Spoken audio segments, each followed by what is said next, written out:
She was a girl next door type, fresh-faced and beautiful, with a tight, all-natural body. Range Wilson. By the time the new year rolled around at the party house, our landlord Tony was in his full manic phase.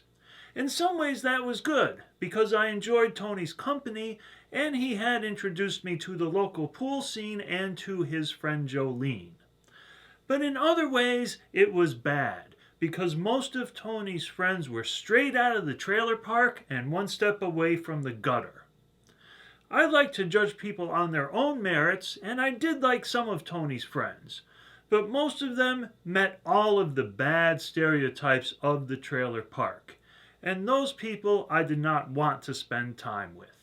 For example, Tony's on and off girlfriend was about to be off again because she had to serve 90 days in the county jail for her third DWI. She told me this just like she might tell me that she was going to see some friends for the weekend. It was completely matter of fact. There was not an ounce of shame or regret in her voice or in her manner. She had gotten caught and now she had to serve her time, and it was all just a routine part of her lifestyle. The concept that she should stop drinking and driving never seemed to have entered her mind. While she was off in jail, the rest of Tony's friends were harshing the mellow of the party house. One evening, Yvonne and myself were relaxing in the hot tub, naked as usual, along with JD and one of his male friends. Yvonne was a bit of a show-off in those situations, but that night some of Tony's friends were hanging around. She was not about to get up out of the water for them, despite their ham-handed attempts at getting her to do so. Finally, they drifted away, and the first thing Yvonne did was hop out of the water naked and go get us all some drinks. You just have to be cool in those kinds of situations, but Tony's friends were the exact opposite of cool. Another one of Tony's friends was a guy named Steve. This was a different Steve from the one actually living at the house. This Steve was also a contractor, and he was always stone cold broke. Except he was driving around in a brand new high-end pickup truck, which always struck me as a little bit strange.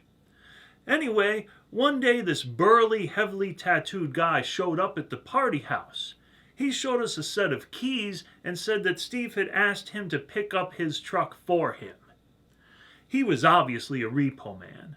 We said, "Nice story, bro," and told him that Steve no longer lived there. This was just one more example of how the party house was starting to lose its luster. In a more promising development, a couple of strippers started hanging around the house. One was a male named Chris, and the other was a female named Heather.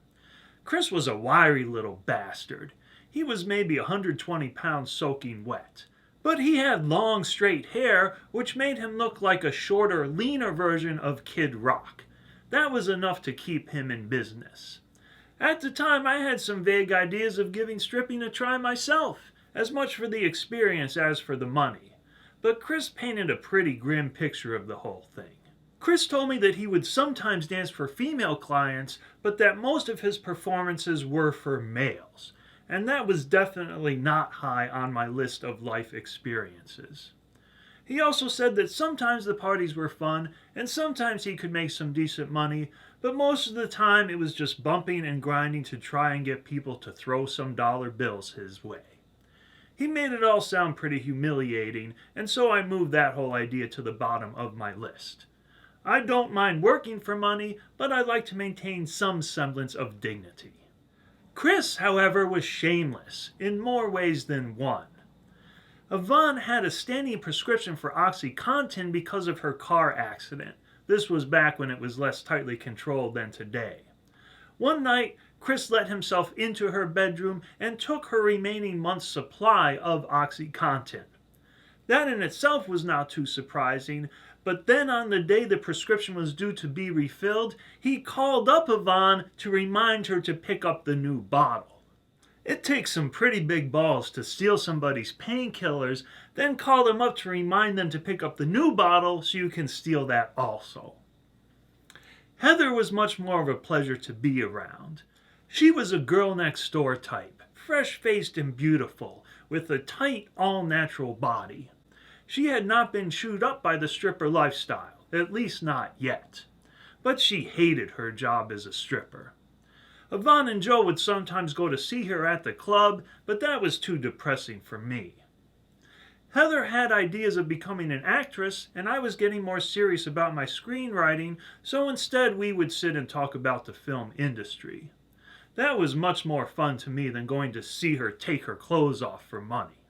Tune in next time to find out what happened when Heather invited me to one of her auditions where underwear was entirely optional. Until then, like, comment, share, and/or subscribe. My name is Range Wilson, and I'll see you next time.